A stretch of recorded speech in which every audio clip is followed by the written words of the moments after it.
This is WNEP TV 16, the news station. Now, Nolan Johannes, Karen Harch, Jack Ruland in Skycam 16, meteorologist Tom Clark with his backyard forecast, and Tim Carlson Sports. This is Newswatch 16. Good evening. 11 construction workers from our area have hit a gold mine. They each threw a fin into the pot and ended up with the jackpot, $12 million. The workers from the Allentown area played last night's Super 7 lottery drawing and were right on the money. Newswatch 16's Mark Anik says it's something many of us can only dream of, but for the winners, it's a dream come true. They have good reason to cheer. 12 million good reasons, actually. These men, 11 construction workers from the Allentown area, are taking home the $12 million Super 7 jackpot. They did it with teamwork. Each chipped in $5. They bought 55 tickets. Then this morning, they started checking the numbers. All of a sudden, I sat there and I said, I got one number, I got two, I got three, 4, 5. Next thing it was 67, and it was just nothing but a scream and holler. And everybody's just going wild. You just can't believe it. It's a lot of money to win. In fact, the $12 million is the biggest prize ever awarded in the Pennsylvania lottery. And it's the first time somebody won after letting the state's computer pick the numbers. Those 11 men work here at the Crown Tower office construction project in Allentown. That is, they usually work here. When they found out they won $12 million, they all left. Rich Walters showed us where it all happened. The 54 losing tickets, the winning numbers written down on the table. And though this construction site was humming with the good news, you had to feel bad for Steve Feltenberger.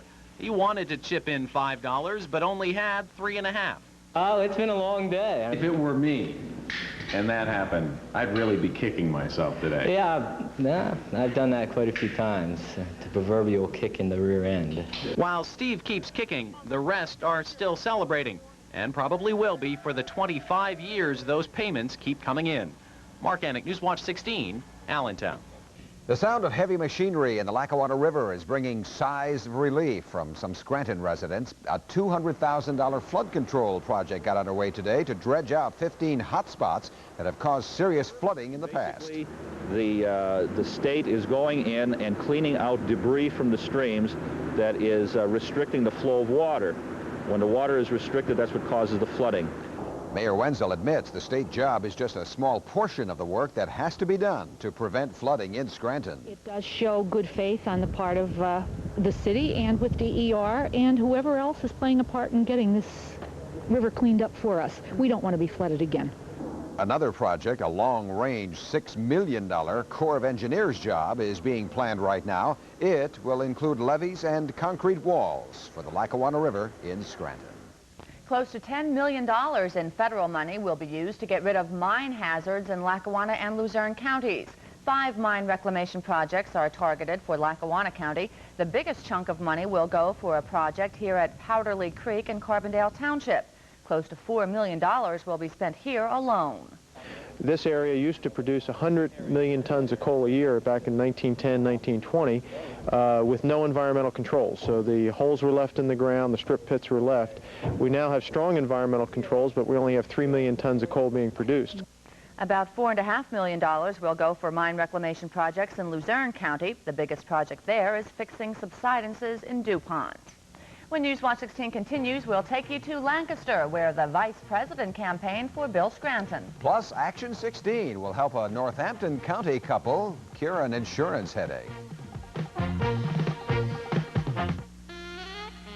I'm the first to leave my bed. Gotta get 'em dressed and fed. Give 'em all a little peck and some Citrus Hill Select. And their day gets going and their juices get flowing with the day supply of vitamin C. When the juice is from the heart, it's a healthy way to start. Citrus Hill Select gets your juices flowing. Citrus Hill Select gets your juices flowing. The nation's #2 man was the star in a political rally for the state's #2 man today. Vice President George Bush met Lieutenant Governor William Scranton on the campaign trail in Lancaster.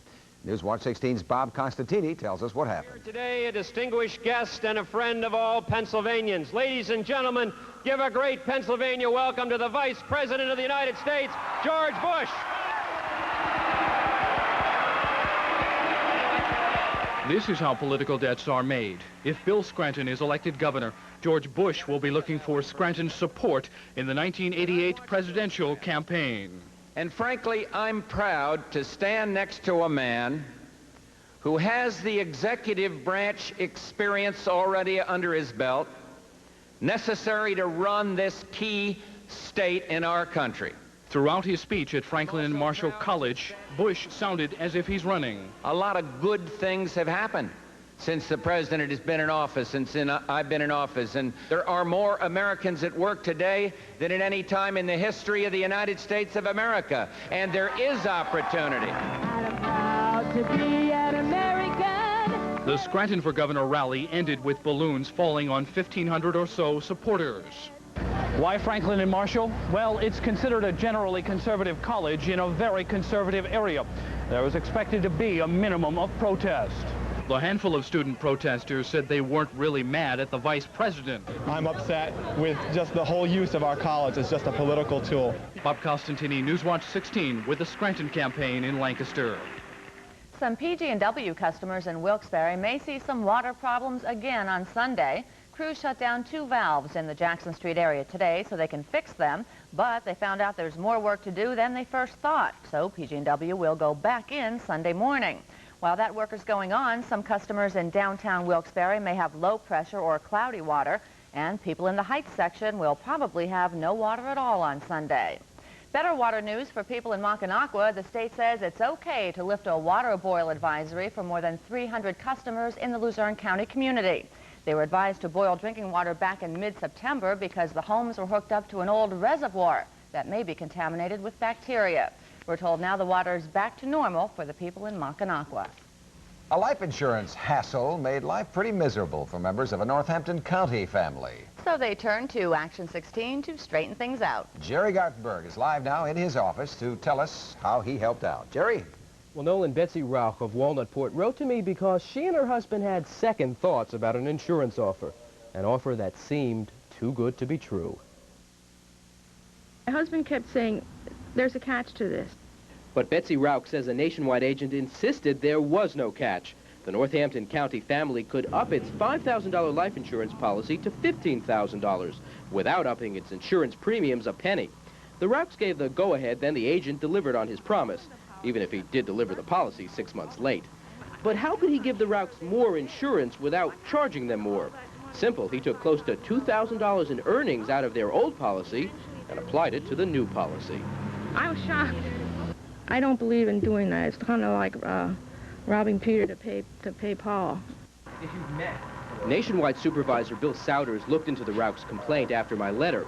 Souders says he believes the agent who sold the policy explained things to Betsy and her husband. I don't think it was misrepresented at all. But our mistake, our agent mistake, was to mislay the policy, and by the time the policy did get to her, it was too late. Nationwide gave the Rauchs back their old policy. Betsy Rauch says she knows now when it comes to buying life insurance, it's buyer beware. When the policy's delivered to you, study it completely from page to page to page, like I did. If you don't want it, send it back. Well, that's very good advice, since Pennsylvania law says you have a right to send back any life or health insurance policy and get all your money back, as long as you send the policy back to the insurance company no more than 10 days after it's been delivered to your home. Now, if you still need someone to help deliver consumer satisfaction, well, the Action 16 mailbox is the place to turn. Our address is at Box 16 in Avoca, Pennsylvania, and the zip is 18641. Nolan and Karen? Thank you, Jerry. And the Weather Watch is next with our Chief Meteorologist, Tom Clark. And kids across the country are saying, how about that Halloween forecast, Mr. Clark? Is it going to hold up? Still holding up, Nolan. Good. Doesn't look too bad. It's going to be cold, though, tomorrow night. When we come back, I'll be telling you how the weather patterns will be shifting for this coming weekend. You're watching Newswatch 16 on WNEP TV, and we're proud to serve Hazleton and St. Peter and Paul's Lutheran Church, which is celebrating its 85th anniversary.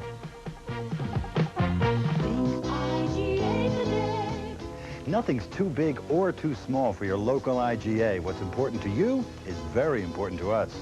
And save on White Cloud bathroom tissue, 4-roll pack, 99 cents. Dawn dishwashing liquid, 32-ounce bottle, $1.39. And Downy fabric softener, 64-ounce container, $1.99. At IGA, everything's important, especially you.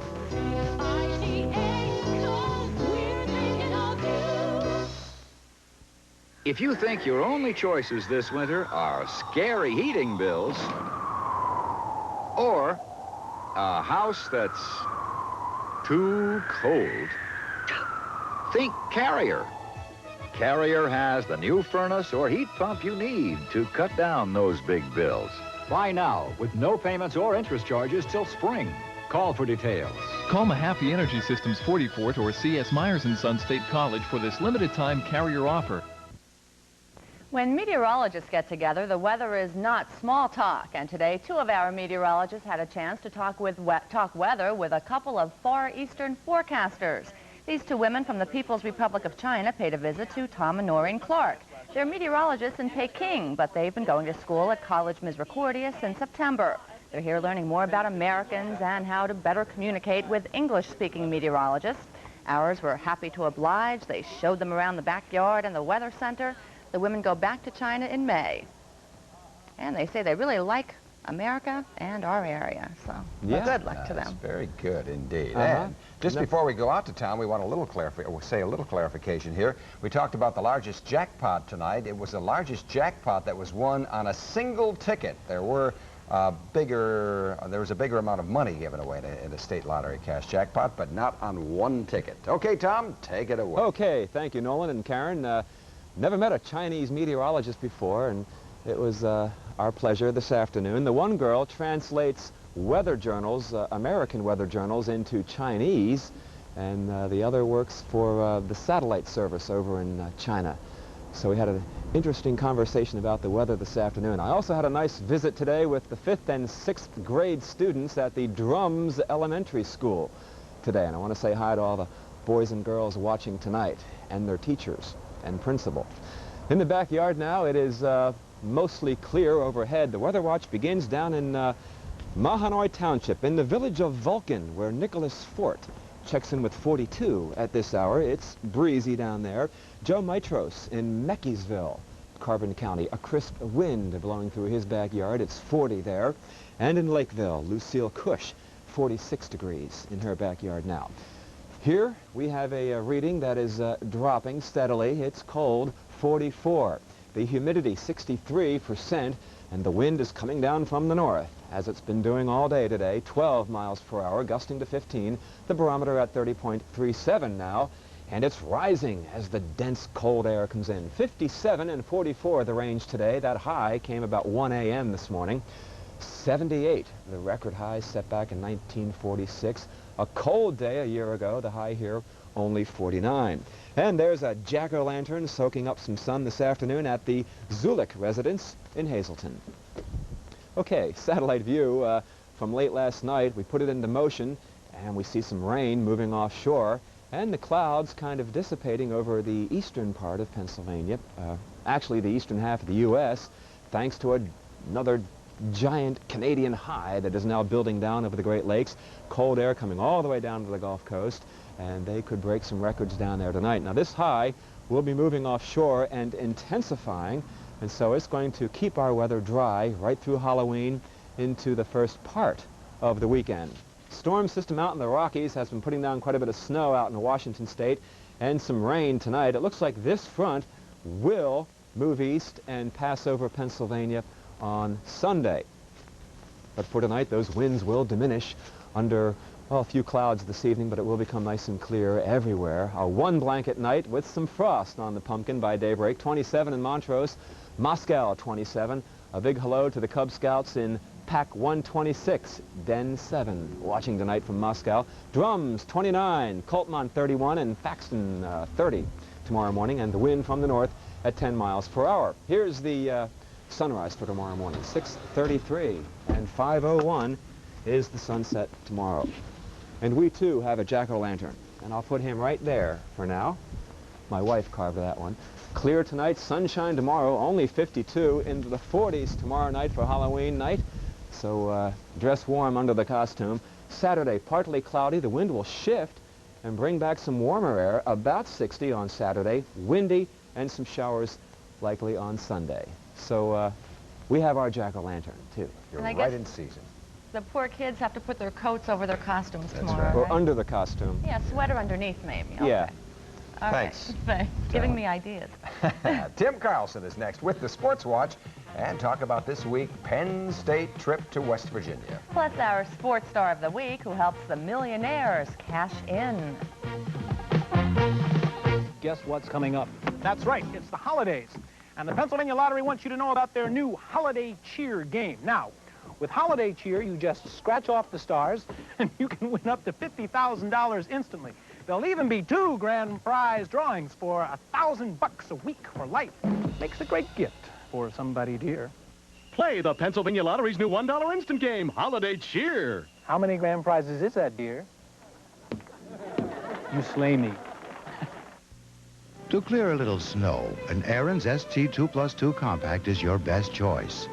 To clear a little more snow, an Aaron's 5-horse model is your best choice. And to clear even more snow, Aaron's 8-horse Deluxe model is your best choice. In fact, if one of Aaron's 17 2-stage snow throws isn't right for you, you have only one choice. Buy an Aaron snow throw before November 15th and get a free parka at these Aaron's dealers. Well, for once, Tim had an easy job picking the sports star, right? Yeah, and it was pretty much cut and dry this week for a change. Most of the time, the voting for our sports star of the week by our media panel ends up with a close race among several athletes. That was not the case this week. Gary Brown from Williamsport High School was nearly a unanimous choice. Tom Tidy tells us why. Last Friday night, the Williamsport Millionaires gained 375 total yards in a 42-6 win over Wyoming Valley West. 227 of those yards were courtesy of Millionaires tailback Gary Brown. It was about time. I seen myself before the game that I thought I wasn't playing good football, and I had to go out and prove to myself that, I'm still, able to play the game as well as I can. With yardage like that, touchdowns usually aren't far behind. In Gary's case, they totaled 5 by the third quarter when he was taken out of the game. He scored on runs of 23, 13, 1, 67, and the longest, an 87-yard run. What was your favorite touchdown out of the 5? The 87-yarder. Why is that? Because it was a trap, and as soon as I got the ball, I knew it was all over. There was just nobody there. I just ran 87 yards. As far as Williamsport football goes, Gary Brown is 1 in a million. Or should I say 1 in a millionaire? We've had good kids here before, but this boy is probably the greatest athlete I've ever coached all around. Gary Brown's high school football career is almost over, but with colleges such as Penn State, Nebraska, and USC recruiting for his talent, he has a lot to look forward to. Gary, 227 yards rushing, including 5 touchdowns against Wyoming Valley West. You're our WNEP-TV Sports Star of the Week. Congratulations. Thank you. In this week's Sports Star balloting, Rajib Ishmael of Myers High School, Tom Reichel of Muncie High School, Randy Cordish, Valley View High School, Michelle Sterner, Wyoming Valley West High School, Joe Sluck of West Hazelton High School, and Bob Sharp of Lackawanna Trail High School. Penn State is on the road again this week as they play West Virginia in Morgantown. The game scheduled for 7:45 Saturday night as the Lions try to make it 8 straight wins this season. Penn State is coming off the monster win over Alabama in Tuscaloosa last Saturday, where they played almost a perfect football game. Some folks think the Lions may be thinking about the big win, their rise to #2 in the national polls, and not concentrating on this week's game with lowly West Virginia, a team that's managed just 2 wins in 7 games. The same thought has crossed head coach Joe Paterno's mind. I think we got to settle down and get off cloud 9 and start thinking about playing a good football game against West Virginia. And I really don't know how the team's going to react to it. I'm not going to ask them. I've not paid any attention to the polls all year, and I'm not going to start doing it right now, and that one won't coming down the stretch. I don't think there'll ever be a letdown. We remember 2 years ago we went down there and they beat us on national TV, and we're just going to try to keep it going and just keep playing the way we are.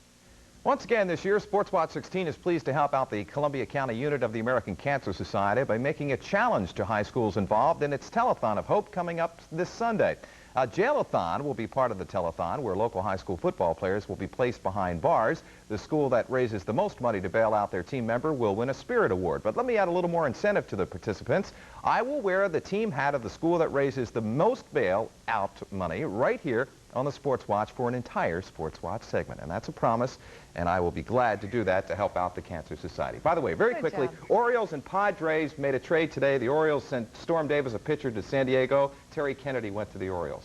Okay? All right. We'll talk about that more later. Thanks, Tim. And that is Newswatch 16 for this Thursday. For the team, thank you for being with us. Enjoy your evening.